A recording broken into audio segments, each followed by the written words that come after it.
Jamani, mwanangu, una nini? Hebu leta mfuko, mfanywaje?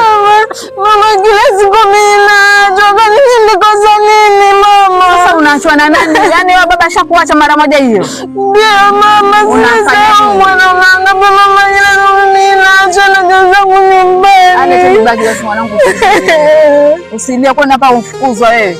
Sija kufukuzwa mwanangu. Kama yeye ankuacha huko atajua mwenyewe na jinyumba lake. Wewe kwenu hapa. Karibu ndani mwanangu, hata usiwe na wasiwasi. Muache.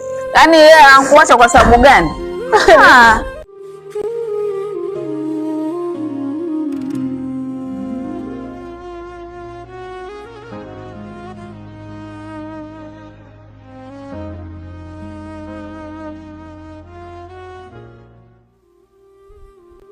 Kuna jambo katika familia yangu linaniumiza. Yaani huwezi kuamini hivi, sister yangu huyu ndoa ya 5 hii. Nakwambia anaenda anarudi. Angalau basi angekuwa anarudi na mimba. Anarudi hivi. Ni jambo linanisikitisha. Yaani kama ni ahidi. Na niuma bro ya shule. Usifikie huko. Uendako utakufuru. Yaani katika hii dunia wewe muamini Mungu. Unaona? Mungu ndio mweza wa kila kitu. Inshallah ni imani atapata mume na inshallah atadumu tu katika ndoa yake na atatulia tu. Ninaamini bali hilo liko nalo. Naamini tu.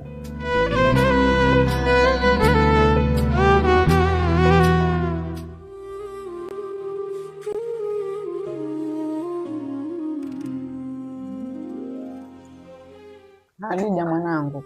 Mama. Mimi kuna kitu nataka kukuambia. Kitu gani tu mama? Unajua mwanangu, usifanye mjinga na wanaume. Yaani usikubali kabisa ati mtu aje, mimi nakutaka sijui nini akupeleke kwake. Akaenda akakufanya ngoma huko sijui akakuchezea sijui nini. Usikubali. Mwanangu, mwanzo vile ulivyo mzuri. Mimi nataka ukae hapa na mimi. Mama. Kwani mamangu wewe hutaki wajukuu?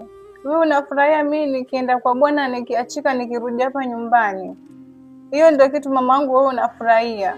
Kwani shida iko wapi mwanangu? Bwana mimi babako alikufa kitambo na hata sibabaiki na wanaume. Sinaishi. Si niko hapa kwangu hata sina wasiwasi wowote.